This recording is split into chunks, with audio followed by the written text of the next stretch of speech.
Hi friends, welcome back to my channel. ಹೇಗಿದ್ದೀರಾ ಎಲ್ಲರೂ ಚೆನ್ನಾಗಿದ್ದೀರಾ ಅಂತ ಅಂದ್ಕೊಳ್ತೀನಿ. ಸೊ ಲಾಸ್ಟ್ ವ್ಲಾಗಲ್ಲಿ ತುಂಬ ಜನ ವಿಷಯಸ್ನ ತಿಳಿಸಿದ್ರಿ. Thank you so much. ನಾನು ನಿಜವಾಗ್ಲೂ ಎಕ್ಸ್ಪೆಕ್ಟ್ ಮಾಡಿರಲಿಲ್ಲ ಇಷ್ಟು ಜನ ಕಮೆಂಟ್ ಮಾಡ್ತೀರಾ ಅಂತೆಲ್ಲ ಅಂದ್ಬಿಟ್ಟು ತುಂಬಾ ಖುಷಿ ಆಯಿತು. ಹಾಗೆಯೇ ನಾನು ಪ್ರೆಗ್ನೆನ್ಸಿ ಟೆಸ್ಟ್ ತೊಗೊಂಡಾದಮೇಲೆ ಫಸ್ಟು ಡಾಕ್ಟರ್ನ ಕನ್ಸಲ್ಟ್ ಮಾಡಬೇಕಾಗಿತ್ತು. ಬಟ್ ನಾನು ಮಾಡಿಲ್ಲ.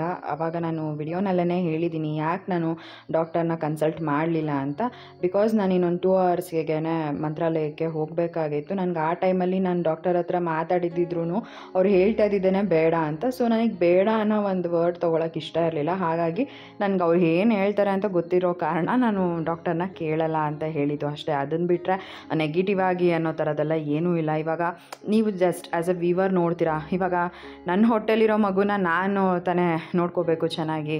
ಸೊ ನಾನು ಟೇಕ್ ಕೇರ್ ಮಾಡಿದ್ರೇ ಆ ಮಗು ಚೆನ್ನಾಗಿರೋದು, ನಾನು ಚೆನ್ನಾಗಿ ತಿಂದ್ರೇ ಆ ಮಗು ಚೆನ್ನಾಗಿ ಬೆಳೆಯೋದು. ಸೊ ಅದೆಲ್ಲ ನನಗೂ ಕೂಡ ಗೊತ್ತಿದೆ. ನೀವು ಒಂದು 2-3 ಜನ ಅದ್ರ ಬಗ್ಗೆಲೆಲ್ಲ ನೆಗೆಟಿವ್ ಆಗಿ ಹೇಳಿದ್ರಿ. ಬಟ್ ಅದು ನನಗೆ ನಿಜವಾಗ್ಲೂ ತೊಗೊಳೋದಕ್ಕೂ ಕೂಡ ಇಷ್ಟ ಇಲ್ಲ. ನನ್ನ ಕಾರಣ ಬಂದು ಯಾಕೆ ಹೋಗಲಿಲ್ಲ ಅಂತಂದರೆ ಡಾಕ್ಟರ್ ಖಂಡಿತವಾಗ್ಲೂ ಬೇಡ ಅಂತಲೇ ಹೇಳ್ತಾ ಇದ್ದಿದ್ದು. ಸೊ ಹಾಗಾಗಿ ನಾನು ಡಾಕ್ಟರ್ನ ಕೇಳಿಲ್ಲ ಅಷ್ಟೇನೆ. ಅದನ್ನು ಬಿಟ್ಟರೆ ಇನ್ನು ಯಾವುದೇ ಬೇರೆ ರೀಸನ್ ಇಲ್ಲ. ಸೊ ನಾನು ಮಂತ್ರಾಲಯದಿಂದ ಬಂದಿದ್ದು ನೆಕ್ಸ್ಟ್ ಡೇನೇ ನಾನು ಹೋಗಿ ಡಾಕ್ಟರ್ನ ಕನ್ಸಲ್ಟ್ ಮಾಡಿದೆ. ಡಾಕ್ಟರ್ ಬ್ಲಡ್ ಟೆಸ್ಟ್ ಮಾಡಿಸೋದಕ್ಕೆ ಹೇಳಿದ್ರು.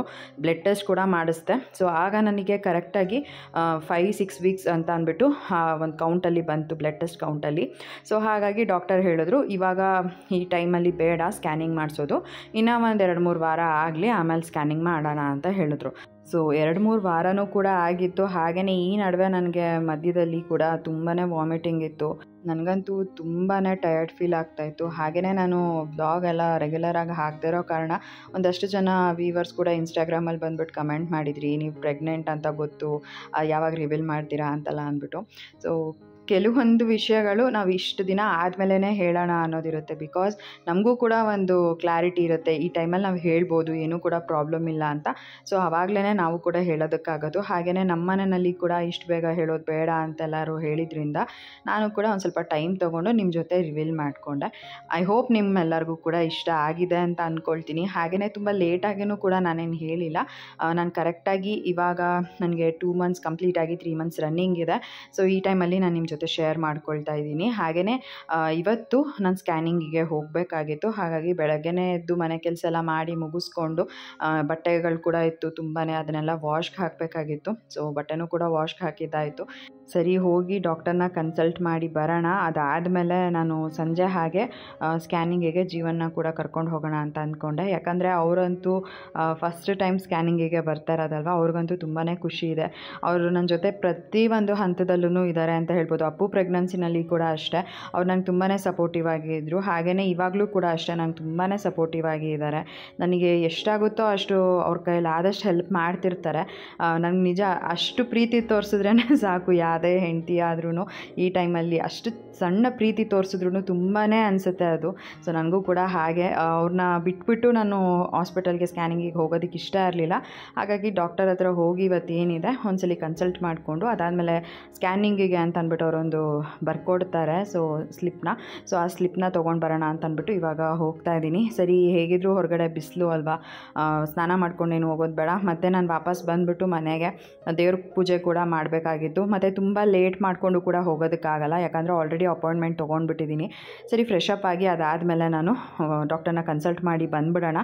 ಆಮೇಲೆ ಸಂಜೆ ಹಾಗೆ ದೇವ್ರ ಪೂಜೆ ಮಾಡ್ಕೊಳ್ಳೋಣ ಅಂತ ಅಂದ್ಕೊಂಡಿದ್ದೀನಿ. ಸೊ ಇಷ್ಟು ಇರೋದ್ರಿಂದ ನಾನು ಇವಾಗ ಜಸ್ಟ್ ಫೇಸ್ ವಾಶ್ ಮಾಡಿಕೊಂಡು ಡಾಕ್ಟರ್ನ ಕನ್ಸಲ್ಟ್ ಮಾಡ್ಕೊಂಡು ಬರೋದಕ್ಕೆ ಅಂತ ಹೋಗ್ತಾ ಇದ್ದೀನಿ. ಸೊ ಬನ್ನಿ ಇವಾಗ ಯಾವ ರೀತಿ ಇರುತ್ತೆ, ಆಮೇಲೆ scanning first early pregnancy scanning ಯಾವ ರೀತಿ ಇತ್ತು, ಆಮೇಲೆ ಬೇಬಿ ಹಾರ್ಟ್ ಬೀಟ್ ಬಂದಿದೆಯಾ, ಪ್ರತಿಯೊಂದು ಬಗ್ಗೆನೂ ನಾನು ನಿಮ್ಮ ಜೊತೆ ಈ ಒಂದು ವಿಡಿಯೋನಲ್ಲಿ ಶೇರ್ ಮಾಡ್ಕೊಳ್ತೀನಿ. ಸೊ ಇನ್ನು ಮುಂದೆ ಆಲ್ಮೋಸ್ಟ್ ಇದೇ ಥರನೇ ಇರುತ್ತೆ ಅಂತ ಅಂದ್ಕೊಳ್ತೀನಿ. ಯಾಕಂದರೆ ನಮ್ಮ ಮನೆಗೆ ಒಂದು ಹೊಸ ಮೆಂಬರ್ ಬರ್ತಿದ್ದಾರೆ ಅಂತಂದರೆ ಅದ್ರ ಖುಷಿ ಸಂಭ್ರಮನೇ ಒಂಥರ ಬೇರೆ. ಸ್ಟಾರ್ಟಿಂಗ್ ಇನಿಷಿಯಲ್ ಡೇಸಲ್ಲಿ ಸ್ವಲ್ಪ ಕಷ್ಟ ಆಗ್ತಾಯಿತ್ತು ನನಗೂ ಕೂಡ. ಯಾಕಂದರೆ ನಂಗೆ ತುಂಬಾ ಟಯರ್ಡ್ ಫೀಲ್ ಇತ್ತು, ವಾಮಿಟಿಂಗ್ ಫೀಲ್ ಇತ್ತು. ಮತ್ತು ನಾನು ನಿಜ ಏನು ತಿಂದರೂ ಕೂಡ ಅಷ್ಟು ವಾಮಿಟ್ ಆಗ್ತಾಯಿತ್ತು. ಹಾಗಾಗಿ ನಾನು ಅಷ್ಟು ರೆಗ್ಯುಲರಾಗಿ ಬ್ಲಾಗ್ ಅಪ್ಲೋಡ್ ಮಾಡೋದಕ್ಕಾಗಲಿಲ್ಲ. ಬಟ್ ಇನ್ನು ಮುಂದೆ ಆದಷ್ಟು ನಾನು ಟ್ರೈ ಮಾಡ್ತೀನಿ ರೆಗ್ಯುಲರಾಗಿ ಬ್ಲಾಗ್ನ ನಿಮ್ಮ ಜೊತೆ ಶೇರ್ ಮಾಡ್ಕೊಳ್ಳೋದಕ್ಕೆ. ಐ ಹೋಪ್ ನಿಮಗೆ ಇಷ್ಟ ಆಗುತ್ತೆ ಅಂತ ಅಂದ್ಕೊಳ್ತೀನಿ. ಹಾಗೆಯೇ ನಿಮ್ಮ ಸಪೋರ್ಟ್ ಕೂಡ ಅಷ್ಟೇ ನಂಗೆ ತುಂಬಾ ಮುಖ್ಯ. ನೀವು ಕೂಡ ಸಪೋರ್ಟ್ ಮಾಡ್ತೀರಾ ಅಂತ ಭಾವಿಸ್ತೀನಿ. ಸೊ ವಿಡಿಯೋ ಇಷ್ಟ ಆದರೆ ಒಂದು ಲೈಕ್ ಮಾಡಿ. ಹಾಗೆ ಇನ್ನೂ ಯಾರು ನನ್ನ ಯೂಟ್ಯೂಬ್ ಚಾನಲ್ನ ಸಬ್ಸ್ಕ್ರೈಬ್ ಮಾಡ್ಕೊಳ್ದೆಲ್ಲ ನೋಡ್ತಾ ಇದ್ದೀರಾ, ದಯವಿಟ್ಟು ನನ್ನ ಯೂಟ್ಯೂಬ್ ಚಾನಲ್ನ ಸಬ್ಸ್ಕ್ರೈಬ್ ಮಾಡಿಕೊಂಡು ನೋಡಿ. ಸೊ ಈಗ ಅಪ್ಪು ಅವನು ಕೂಡ ಎದ್ಬಿಟ್ಟು ಬಂದ, ಅವನು ಟಿ ವಿ ನೋಡ್ತಾ ಇದ್ದ ರೂಮಲ್ಲಿ. ಸೊ ಅವನದು ತಿಂಡಿ ಎಲ್ಲ ಆಗಿತ್ತು. ಇವಾಗ ಹೋಗಿ ಅವನಿಗೂ ಕೂಡ ಫ್ರೆಶ್ ಅಪ್ ಮಾಡಿಸಿ ಕರ್ಕೊಂಡು ಹೋಗಬೇಕು. ಅಪ್ಪು ಅಂತೂ ಎಷ್ಟು ಚೆನ್ನಾಗಿ ನನ್ನನ್ನು ನೋಡ್ಕೊತಾ ಇದ್ದಾನೆ ಅಂದರೆ, ನಾನು ಆದರೆ ನಿಮ್ಮ ಜೊತೆ ಅದನ್ನು ಕೂಡ ನಿಮ್ಮ ಜೊತೆ ಶೇರ್ ಮಾಡ್ಕೊಳ್ತೀನಿ ಕಮಿಂಗ್ ಬ್ಲಾಗ್ಸಲ್ಲಿ. ನಂಗೆ ಸ್ಟಾರ್ಟಿಂಗಲ್ಲಿ ವಿಡಿಯೋ ಮಾಡ್ಕೋಬೇಕಂತೆಲ್ಲ ಗೊತ್ತಿರಲಿಲ್ಲ. ಬಟ್ ಆಮೇಲೆ ಇಲ್ಲ ಇದೆಲ್ಲ ವಿಡಿಯೋ ಕ್ಲಿಪ್ಪಿಂಗ್ ನಾನು ತೊಗೋಬೇಕು ಅಂತ ಅಂದ್ಬಿಟ್ಟು ಒಂದಷ್ಟು ವಿಡಿಯೋ ಕ್ಲಿಪ್ಪಿಂಗ್ಸ್ನ ಕೂಡ ಒಂದಷ್ಟು ಶೇರ್ ಮಾಡ್ಕೊಳ್ತೀನಿ ನಿಮ್ಮ ಜೊತೆ ಕಮಿಂಗ್ ಬ್ಲಾಗ್ಸಲ್ಲಿ. ನಿಮಗೂ ಕೂಡ ಇಷ್ಟ ಆಗುತ್ತೆ ಅಂತ ಅಂದ್ಕೊಳ್ತೀನಿ. ಸೊ ಬನ್ನಿ, ಇವಾಗ ತಡ ಮಾಡಿದಂತೆ ಬೇಗ ವಿಡಿಯೋನ ಹಾಗೆ ಕಂಟಿನ್ಯೂ ಮಾಡ್ತೀನಿ.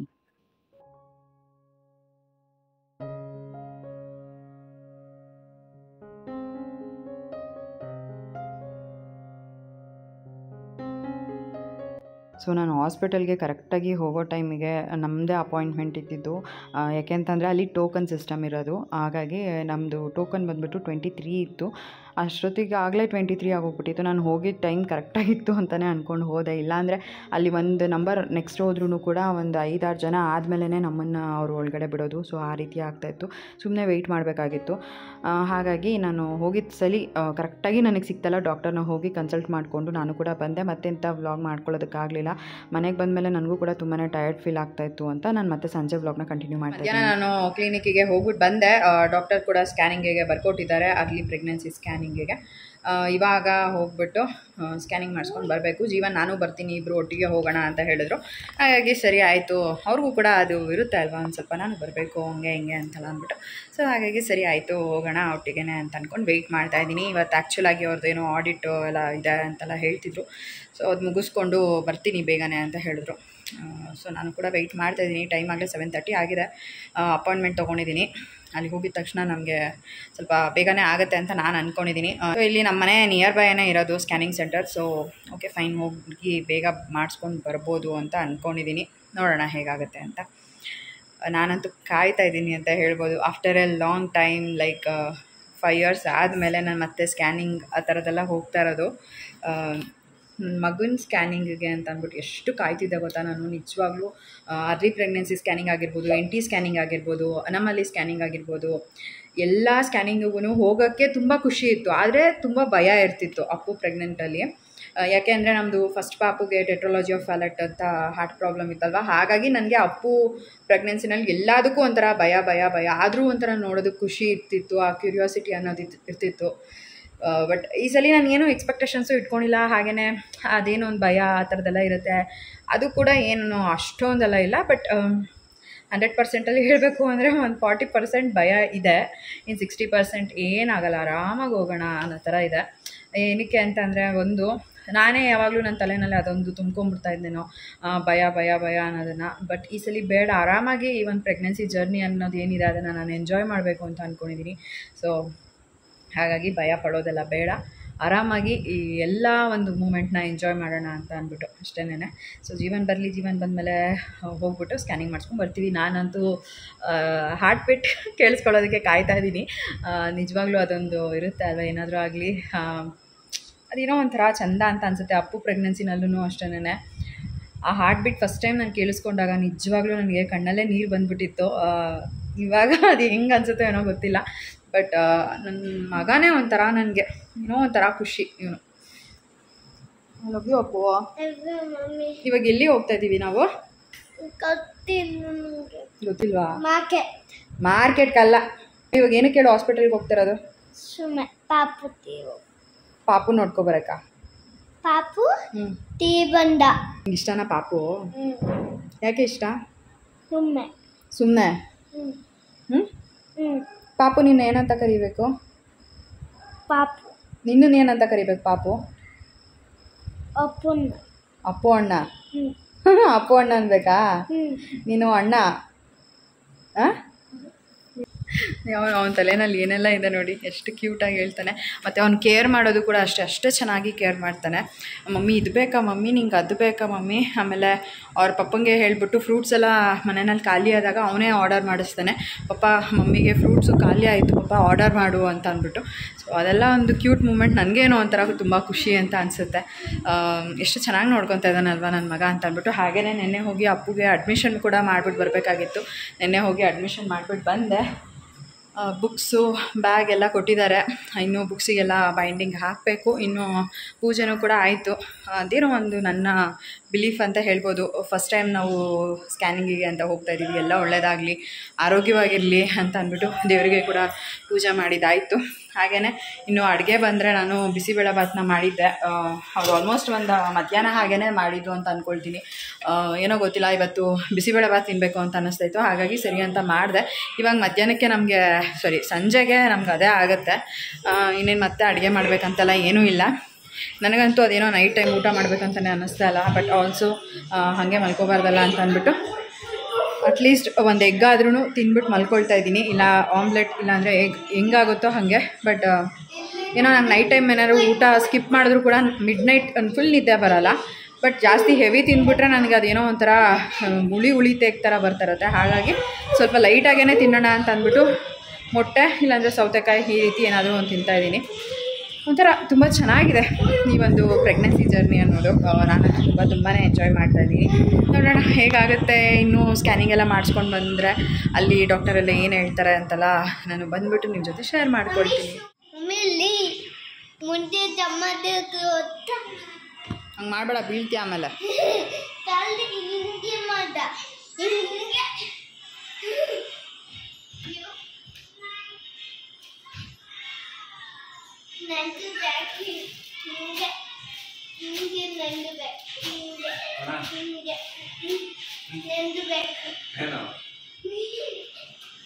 ಏನಕ್ಕೆ ದೇವ್ರಿಗೆ ನಮಸ್ಕಾರ ಬೇರೆ ಮಾಡ್ಕೊಂಡ? ಹಾಂ. ಸೊ ಡಾಕ್ಟರ್ ಫಸ್ಟ್ ನನಗೆ ದಾಸರಳ್ಳಿಗೆ ಬರ್ಕೊಡ್ತೀನಿ ಐಬಿಸು ಸ್ಕ್ಯಾನಿಂಗ್ ಸೆಂಟರ್ಗೆ ಅಂತ ಹೇಳಿದ್ರು. ಆಮೇಲೆ ಅದೊಂದು ಸ್ವಲ್ಪ ಜಾಸ್ತಿ ಜನನೇ ಇರ್ತಾರೆ ಮತ್ತು ತುಂಬ ಲೇಟ್ ಆಗುತ್ತೆ. ಹೋದರೆ ಬೇಗನೆ ಹೋಗಬೇಕಾಗಿತ್ತು. ಹಾಗಾಗಿ ಡಾಕ್ಟರ್ ನನಗೆ ಫಸ್ಟ್ ಸ್ಕ್ಯಾನಿಂಗ್ ಅಲ್ವಾ ಇದು, ಹಾಗಾಗಿ ಲಕ್ಷ್ಮೀ ಡಯಾಗ್ನೋಸ್ಟಿಕ್ ಸೆಂಟರ್ ಅಂತ ಅಲ್ಲಿಗೆ ಬರ್ಕೊಡ್ತೀನಿ, ಅಲ್ಲಿ ಹೋಗ್ಬಿಟ್ಟು ಬಾ ಅಂತ ಹೇಳಿದ್ರು. ಹಾಗಾಗಿ ಇವಾಗ ನಾನು, ಜೀವನ್, ಅಪ್ಪು 3 ಜನ ಕೂಡ ಬಂದಿದ್ದೀವಿ. ಸೊ ಅವರು ಫಾರ್ಮ್ ಫಿಲ್ ಮಾಡೋದಕ್ಕೆ ಹೇಳಿದ್ರು. ಸೊ ಫಾರ್ಮ್ ಫಿಲ್ ಮಾಡ್ತಾಯಿದ್ದೀನಿ ನಾನು. ಹಾಗೆಯೇ ತುಂಬ ಖುಷಿ ಇದೆ ನನಗೆ. ನಾನು ವೆಯ್ಟ್ ಮಾಡ್ತಾಯಿದ್ದೀನಿ ಎಸ್ಪೆಷಲಿ ಮಗು ಹಾರ್ಟ್ ಬೀಟ್ನ ಕೇಳೋದಕ್ಕೆ. ಒಂಥರ ಏನೋ ಅದು ಏನೇ ಆಗಿರ್ಬೋದು ಅಲ್ವಾ, ಆ ಹಾರ್ಟ್ ಬೀಟ್ ಕೇಳಿಸ್ಕೊಳ್ಳೋದೇ ಒಂಥರ ಚೆಂದ. ಸೊ ಅದಕ್ಕೋಸ್ಕರ ನಾನು ಕಾಯ್ತಾಯಿದ್ದೀನಿ. ಸೊ ಹೋಗ್ಬಿಟ್ಟು ಅದು ಫಾರ್ಮ್ ಫಿಲ್ ಮಾಡಿ ಒಂದು 10 ನಿಮಿಷ ವೆಯ್ಟ್ ಮಾಡ್ತಾಯಿದ್ವಿ ಅಷ್ಟೇ. ಆಮೇಲೆ ನನಗೆ ಸ್ಕ್ಯಾನಿಂಗಿಗೆ ಅಂತ ಅಂದ್ಬಿಟ್ಟು ಕರೆದ್ರು. ಆಮೇಲೆ ಹೋಗಿ ಒಂದು 10 ನಿಮಿಷ ಏನೋ ಸ್ಕ್ಯಾನಿಂಗ್ ಮಾಡಿದ್ರು ಅಷ್ಟೇ. ಬೇಗನೆ ಸ್ಕ್ಯಾನಿಂಗ್ ಆಗೋಯಿತು. ಹಾಗೆಯೇ ಅವರು ಹಾರ್ಟ್ ಬೀಟ್ ಕೂಡ ಕೇಳಿಸಿದ್ರು. ತುಂಬಾ ಚೆನ್ನಾಗಿತ್ತು. ಆ ಫೀಲೇ ಒಂಥರ ಚೆಂದ. ನನಗಂತೂ ತುಂಬಾ ಖುಷಿ ಆಯಿತು. 145 ಬೀಟ್ ಪರ್ ಮಿನಿಟ್ ಇತ್ತು. ಅಪ್ಪುಗೂ ಕೂಡ ಸೇಮ್ 145 ಬೀಟ್ ಪರ್ ಮಿನಿಟೇ ಇತ್ತು. ಅವ್ರು ಹೇಳಿದ ತಕ್ಷಣ ನನಗೆ ತಲೆಗೆ ಬಂದಿದ್ದೇನೆ ಅದು. ಓಕೆ, ಅಪ್ಪುದು ಕೂಡ ಅಷ್ಟೇ ಇತ್ತು. ಇವಾಗ ಹೋಗಿ ಸ್ಕ್ಯಾನಿಂಗ್ ಎಲ್ಲ ಮುಗಿಸ್ಕೊಂಡು ಬಂದೆ. ಹೊರಗಡೆ ರಿಪೋರ್ಟ್ ತೊಗೊಳೋದಕ್ಕೆ ಅಂತ ವೆಯ್ಟ್ ಮಾಡ್ತಾಯಿದ್ದೀವಿ. ಹಾಗೆಯೇ ನಾವು ಹೋದಾಗ ಏನು ಜನನೇ ಇರಲಿಲ್ಲ. ಬಟ್ ಆಮೇಲೆ ನಾವು ಬರೋ ಟೈಮ್ಗೆ ತುಂಬಾ ಜನ ಆಗೋಗ್ಬಿಟ್ಟಿದ್ರು. ಹಾಗೆಯೇ ನನಗೆ ಈ ಒಂದು ಬುದ್ಧ ತುಂಬಾ ಇಷ್ಟ ಆಯಿತು. ಎಷ್ಟು ಕ್ಯೂಟಾಗಿದೆ ಅಂತ ಅನ್ನಿಸ್ತು. ಸೊ ನಾನು ಒಳಗಡೆ ಸ್ಕ್ಯಾನಿಂಗಿಗೆ ಹೋದಾಗ ನಾನು ವಿತ್ ಡಾಕ್ಟರ್ ಪರ್ಮಿಷನ್ ಆಡಿಯೋ ರೆಕಾರ್ಡ್ನ ಮಾಡ್ಕೊಂಡು ಬಂದೆ. ಅದು ಒಂದು ಜೀವನ್ಗೆ ಕೇಳಿಸ್ಬೇಕಾಗಿತ್ತು ಅಂತ. ನಾನು ಫಸ್ಟು ಜೀವನ ಕೂಡ ಬಿಡ್ತಾರೆ ಅಂತ ಅಂದ್ಕೊಂಡಿದ್ದೆ. ಯಾಕಂದರೆ ಅಪ್ಪು ಪ್ರೆಗ್ನೆನ್ಸಿನಲ್ಲಿ ಇವನ್ ಜೀವನ ಕೂಡ ಸ್ಕ್ಯಾನಿಂಗ್ ಮಾಡೋವಾಗ ಜೀವನ ಕೂಡ ಬಿಟ್ಟಿದ್ರು. ಹಾಗಾಗಿ ನಾನು ಅಂದ್ಕೊಂಡೆ ಇಲ್ಲೂ ಕೂಡ ಬಿಡ್ತಾರೆ ಅಂತ. ಬಟ್ ಆಮೇಲೆ ಅವರು ಇಲ್ಲ ಅಂತ ಹೇಳಿದ್ರು.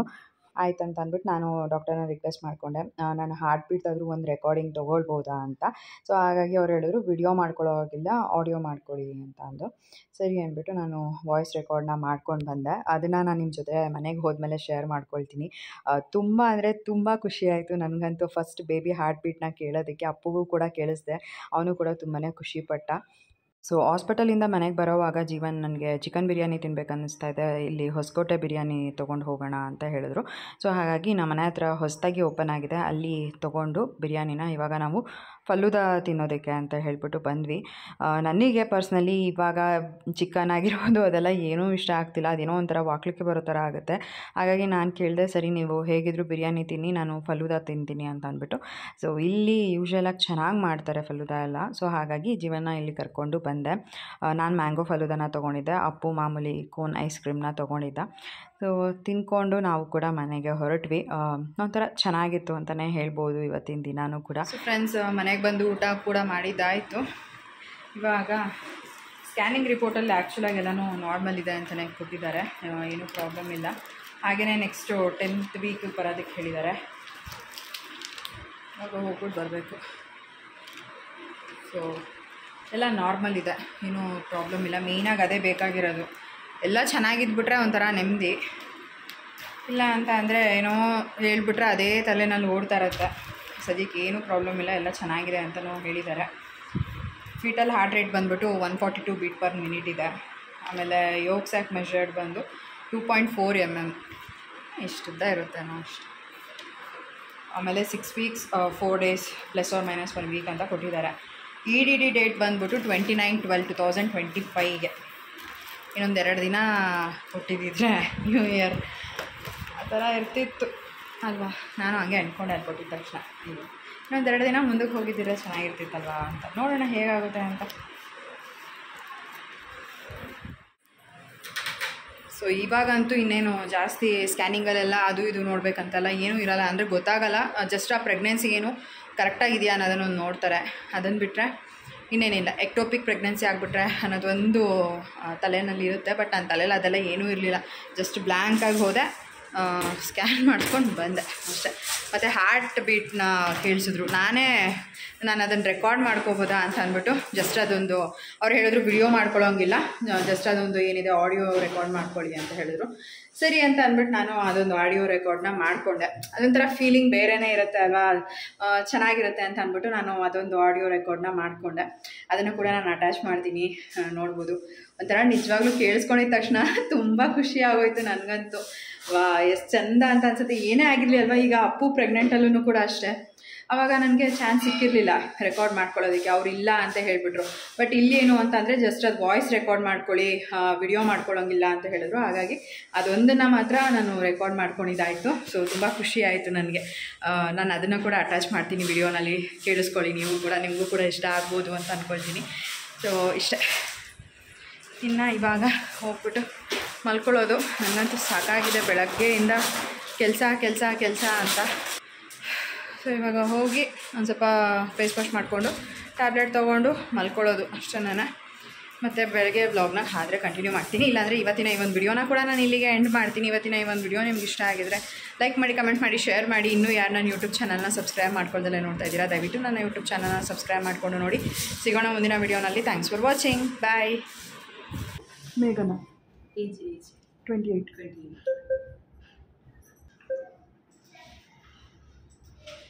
ಇದು ಪ್ರೆಗ್ನೆನ್ಸಿ ಸಾಕು, ಎಂಟೈರ್ ಥಿಂಗ್ ಗರ್ಭಕೋಶ, ಪ್ರೆಗ್ನೆನ್ಸಿ ಸಾಕು. That is the small baby at farming.